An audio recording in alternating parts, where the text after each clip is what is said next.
Video में IAS यानी कि इंडियन एडमिनिस्ट्रेटिव सर्विसेज और पीसीएस यानी कि प्रोविंशियल सिविल सर्विसेज जिसे स्टेट सर्विसेज भी कहते हैं, दोनों ही इंडियन गवर्नमेंट एडमिनिस्ट्रेटिव के बहुत ही इंपॉर्टेंट पिलर्स होते हैं। दोनों ही one of the most popular services में आते हैं।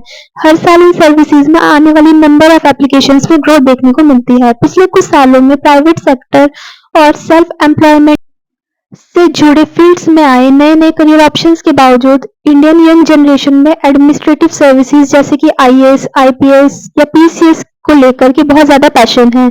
आईएएस और पीसीएस भले ही सिमिलर प्रोफाइल की सर्विसेज हैं, दोनों ही पब्लिक सर्विसेज करने के लिए बेस्ट अपॉर्चुनिटीज प्रोवाइड करती हैं, जैसे कि जनता के लिए उनकी बेसिक फैसिलिटीज जैसे कि food, water, shelter, electricity, sanitation, education etcetera से जुड़े काम करना। लेकिन फिर भी इन दोनों सर्विसेज में काफ़ी डिफरेंस है। आईएएस ऑफिसर सेंट्रल और स्टेट एडमिनिस्ट्रेशन दोनों में वर्क कर सकते हैं। स्टेट एडमिनिस्ट्रेशन में पीसीएस ऑफिसर एक हमेशा एक आईएएस ऑफिसर की गाइडेंस में काम करता है। कई लोगों को हमेशा इस चीज को लेकर कंफ्यूजन रहता है कि पीसीएस और आईएएस ऑफिसर्स दोनों को शुरू में जो पोस्ट मिलती है वो एसडीएम की मिलती है, तो दोनों में फर्क क्या है? क्यों आईएएस और पीसीएस ऑफिसर्स में डिफरेंस समझा जाता है कि पीसीएस एग्जाम क्लियर करने के बाद भी कई PCS officers IAS exam clear करने के लिए प्रिपरेशन करते हैं। तो हेलो गाइस, आप देख रहे हैं आरवी स्टडी स्टूडियो और इस वीडियो में हम बात करेंगे आईएएस और पीसीएस के डिफरेंस के बारे में। इस टॉपिक को अच्छे से समझने के लिए हम सबसे पहले एक-एक करके आईएएस और पीसीएस के बेसिक फंक्शंस के बारे में बात करेंगे। उसके बाद हम कुछ डायमेंशंस के बारे में कंपैरिजन करेंगे जिनमें वो एक दूसरे से अलग हैं, जैसे कि roles and responsibilities, exam patterns and syllabus, appointment transfer and removal, designation and promotion, salary perks and benefits, और फिर लास्ट में बात करेंगे कंक्लूजन की। तो सबसे पहले बात करते हैं आईएएस और उनके फंक्शंस के बारे में। आईएएस इंडिया की one of the most desirable jobs और करियर ऑप्शंस में से एक है। आईएएस ऑफिसर बनने के लिए यूपीएससी यानी कि यूनियन पब्लिक सर्विस कमीशन के द्वारा कंडक्ट कराया जाने वाला सिविल सर्विस एग्जाम क्लियर करना पड़ता है। ये एग्जाम आईएएस के साथ साथ आईपीएस, आईएफएस, आईआरएस एक्सेट्रा की वैकेंसीज को फिल करने के लिए हर साल करवाया जाता है। यूपीएससी के इस एग्जाम के लिए हर साल 10 लाख से भी ज्यादा एप्लीकेशंस आती है, जिनमें से फाइनली 180 आईएएस ऑफिसर्स बनते हैं।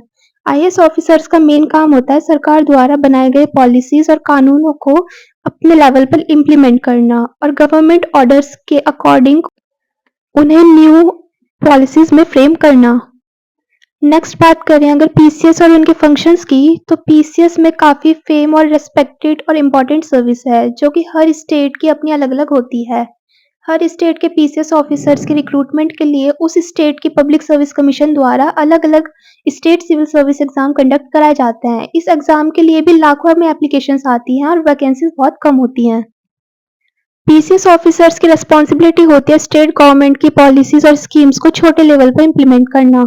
ये ऑफिसर शुरुआत में ब्लॉक लेवल पे एडमिनिस्ट्रेटिव काम देखते हैं। इसके अलावा पीसीएस ऑफिसर्स पब्लिक में गवर्नमेंट स्कीम्स और बेनिफिट्स के बारे में अवेयरनेस फैलाने का काम भी करते हैं। ये तो हो गई इन सर्विसेज के बेसिक फंक्शंस की बात। अब कुछ डायमेंशंस के बेस पर इन सर्विसेज में डिफरेंसेस की बात करते हैं। सबसे पहले बात करते हैं रोल्स एंड रिस्पॉन्सिबिलिटीज़ की। दोनों में कंपेयर किया जाए तो एक आईएएस को पीसीएस ऑफिसर से ज़्यादा पावर्स मिलती हैं। यूजुअली एक पीसीएस ऑफिसर की अथॉरिटी एक आईएएस ऑफिसर से हमेशा कम होती है। स्टेट गवर्नमेंट के किसी भी डिपार्टमेंट में पीसीएस ऑफिसर्स की अपॉइंटमेंट बहुत ही इंपॉर्टेंट पोजीशंस पे होती हैं, लेकिन डिपार्टमेंट की टॉप पोस्ट पे हमेशा एक आईएएस ऑफिसर ही होता है। यानी कि डिपार्टमेंट्स के सभी बड़े बड़े और मोस्ट इंपॉर्टेंट डिसीजंस पर फाइनल कॉल एक आईएएस अफसर का ही होता है। पीसीएस ऑफिसर हमेशा इनकी गाइडेंस में काम करते हैं। हालांकि कुछ कामों के लिए उन्हें कंप्लीट इंडिपेंडेंस भी दी जाती है, लेकिन स्टिल उनके सभी डिसीजंस को उनके सीनियर आईएएस ऑफिसर्स को बताया जाता है। कुछ कंडीशंस में स्टेट एग्जीक्यूटिव हेड यानी कि chief minister of the state किसी पीसीएस ऑफिसर को इस officer on special duty appoint करते हैं, तो उस स्पेसिफिक पीसीएस ऑफिसर की पावर काफ़ी बढ़ जाती है, क्योंकि उन्हें अपनी स्पेशल ड्यूटी पूरी करने के लिए काफ़ी चीज़ों की अथॉरिटी और इंडिपेंडेंस मिल जाती है। नेक्स्ट हम बात करते हैं एग्ज़ाम पैटर्न एंड सिलेबस की। आईएएस और पीसीएस दोनों ही सर्विसेज का सिलेक्शन प्रोसेस 3 टियर होता है। इन सब में सबसे पहले होता है टियर 1 यानी कि प्रीलिम्स, टियर 2 यानी कि मेंस और टियर 3 यानी कि इंटरव्यू। बात करें यूपीएससी के सिविल सर्विस एग्ज़ाम की, तो इसमें टियर 1 प्रीलिम्स में एमसीक्यू यानी कि मल्टीपल चॉइस क्वेश्चंस आते हैं। इसमें एक ही दिन में 2 एग्ज़ाम्स होते हैं। पहला पेपर 1 यानी कि जीएस जनरल स्टडीज़ जिसकी कट ऑफ के बेसिस पर आगे सिलेक्शन होता है। और दूसरा पेपर होता है पेपर 2 यानी कि एप्टीट्यूड। प्रीलिम्स की कट ऑफ आने के बाद होता है मेंस, जिसमें सब्जेक्टिव यानी कि रिटन एग्ज़ाम होता है। इसमें टोटल 9 एग्ज़ाम्स होते हैं, GS1, GS2, GS3, GS4, essay, option paper 1 and option paper 2, English and Hindi. इनमें इंग्लिश और हिंदी का एग्ज़ाम जो 300-300 मार्क्स के होते हैं वो क्वालिफाइंग नेचर के होते हैं, और बाकी सभी पेपर्स 250 मार्क्स के होते हैं। और इन सभी का टोटल यानी कि आउट ऑफ 1750 में जो स्कोर बनता है वो मेरिट लिस्ट में ऐड होता है। फिर टोटल वैकेंसीज़ के लगभग 3 गुना कैंडिडेट्स को आती है कॉल, और फिर आती है टीयर 3 यानी कि इंटरव्यू, जो 275 मार्क्स का होता है, जिसमें कैंडिडेट का पर्सनैलिटी टेस्ट किया जाता है। और फिर टीयर 2 और टीयर 3 के मार्क्स को कंबाइन करके आउट ऑफ 2025 को कंबाइन करके उनमें से एक फ़ाइनल स्कोर बनाया जाता है, जिसमें से मेरिट लिस्ट बनती है। यूपीएससी का civil service exam central level पर होता है, इसलिए इसका एग्ज़ाम पैटर्न सभी स्टेट के कैंडिडेट्स के लिए सेम होता है, लेकिन पीसीएस में स्टेट के अकॉर्डिंग होता है। जैसे किसी स्टेट में मेंस में 4 पेपर होते हैं, किसी में 5 और किसी में 6। कहीं में लैंग्वेज एग्ज़ाम क्वालिफाइंग नेचर के होते हैं और कहीं पर नहीं, एक्सेट्रा। इनमें हर स्टेट में अलग अलग पैटर्न फॉलो किया जाता है। और अगर बात की जाए इसकी सिलेबस की, तो सीएससी के सिलेबस में सोशल साइंस के सभी सब्जेक्ट्स आते हैं और एक ऑप्शन सब्जेक्ट सेलेक्ट करना होता है। लेकिन स्टेट के पीसीएस एग्ज़ाम्स में पर्टिकुलर स्टेट की history, geography, art and culture, general knowledge etcetera को ज़्यादा प्रेफरेंस दी जाती है, और कुछ स्टेट्स में ऑप्शनल सब्जेक्ट्स भी 2 चूज़ करने होते हैं। अगर बात की जाए एलिजिबिलिटी क्राइटेरिया की, तो आईएएस के लिए एज क्राइटेरिया मिनिमम 21 और मैक्सिमम 32 ईयर्स होता है, और मैक्सिमम 6 अटैम्प्ट्स अलाउड होते हैं। और पीसीएस में हर स्टेट का अपना अलग अलग एलिजिबिलिटी क्राइटेरिया हो जाता है। कुछ में मैक्सिमम एज 40 अलाउड होती है। ये एलिजिबिलिटी क्राइटेरिया हमने जनरल कैटेगरी के लिए डिस्कस किया है। बाकी के लिए रिजर्वेशंस भी होते हैं, जिनके बारे में अगर आप डिटेल में जानना चाहते हैं तो आप मेरी बनाई गई आईएएस के ऊपर एक वीडियो है वो देख सकते हैं, उसका लिंक आपको डिस्क्रिप्शन में मिल जाएगा। नेक्स्ट हम बात करते हैं अपॉइंटमेंट, ट्रांसफ़र एंड रिमूवल के बारे में।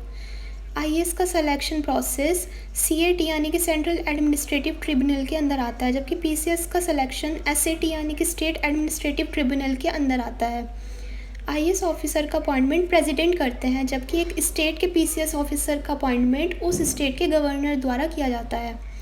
आईएएस ऑफिसर जब सेंटर के लिए काम करते हैं तो उनसे रिलेटेड सारी अथॉरिटी सिर्फ सेंट्रल गवर्नमेंट के पास होती है, लेकिन जब एक आईएएस ऑफिसर स्टेट कैडर पर पोस्टेड होते हैं तो वो स्टेट गवर्नमेंट के अंदर काम कर रहे होते हैं, इसलिए वो किस डिपार्टमेंट में काम करेंगे, कब तक काम करेंगे, ये सब डिसीजंस लेने का अधिकार स्टेट गवर्नमेंट का होता है। इसलिए हमें अक्सर ये सुनने को मिलता है कि एक आईएएस ऑफिसर के काम में काफ़ी पॉलिटिकल इंटरफेरेंस होते हैं। स्टेट गवर्नमेंट एक आईएएस ऑफिसर को सस्पेंड कर सकती है, लेकिन बहुत कम समय के लिए। इन समय के बावजूद स्टेट गवर्नमेंट को आईएएस को टर्मिनेट करने की पावर नहीं मिलती। एक आईएएस ऑफिसर को प्रेसिडेंट अपॉइंट करते हैं तो प्रेसिडेंट ही उन्हें यूनियन काउंसिल ऑफ मिनिस्टर्स के एडवाइस पर अपनी सर्विस से डिसमिस कर सकते हैं। लेकिन अगर बात की जाए पीसीएस ऑफिसर के केस में, तो उनसे जुड़े ट्रांसफ़र, सस्पेंशंस, रिमूवल सारी पावर स्टेट एग्जीक्यूटिव के पास होती है। नेक्स्ट बात करते हैं दोनों सर्विस के डेजिग्नेशन और प्रमोशंस की। आईएएस और पीसीएस ऑफिसर्स दोनों की स्टेट एडमिनिस्ट्रेटिव में एंट्री एसडीएम लेवल पर होती है, लेकिन उसके बाद की सारी कहानी डिफरेंट होती है। आईएएस में प्रमोशंस बहुत फास्ट होते हैं, जबकि पीसीएस में बहुत ही स्लो। आईएएस ऑफिसर को अप्रोक्स 8 ईयर्स की सर्विस इंक्लूडिंग ट्रेनिंग के बाद या डिस्ट्रिक्ट मजिस्ट्रेट या डिस्ट्रिक्ट कलेक्टर भी कहते हैं वो बनने का मौका मिल जाता है, लेकिन पीसीएस को उस लेवल की इक्विवेलेंट आने के लिए 20 से 25 ईयर लग जाते हैं। हालांकि मिनिमम 12 ईयर्स की सर्विस के बाद पीसीएस ऑफिसर को यूपीएससी का डिपार्टमेंटल एग्ज़ाम क्लियर करके आईएएस में प्रमोट होने का मौका ज़रूर मिलता है। आईएएस में प्रमोट होने के लिए एलिजिबल होने का ये time period state to state differ करता है। कुछ स्टेट्स में इवेंट टाइम 20 साल से भी ज़्यादा है। आईएएस और पीसीएस के डेजिग्नेशन कंपैरेबल नहीं है। आईएएस ऑफिसर इंडिया की one of the most top post को संभालता है, जैसे यूनियन में cabinet secretary, finance secretary, education secretary etcetera. Next बात करें इनके सैलरी और पर्क्स एंड बेनिफिट्स की, तो दोनों को ही सर्विसेज की शुरुआत मैट्रिक्स पे लेवल 10 से शुरुआत होती है, जिसकी बेसिक सैलरी 56,100 रुपीज़ होती है। इसके बाद इन्होंने additional TA, DA, HRA etcetera allowances मिलते हैं। एक आईएएस ऑफिसर की सैलरी डिसाइड करता है सेंटर, लेकिन उसे पे स्टेट गवर्नमेंट करती है। देश भर में सभी स्टेट्स में आईएएस ऑफिसर्स की सैलरी सिमिलर होती है, लेकिन पीसीएस ऑफिसर्स के केस में उनकी सैलरी स्टेट खुद डिसाइड करता है, इसलिए उनकी सैलरी स्टेट टू स्टेट काफ़ी डिफर कर सकती है। अगर बात की जाए पर्क्स एंड बेनिफिट्स की, तो इनमें भी आईएएस और पीसीएस ऑफिसर्स का कंपैरिजन फेयर नहीं है।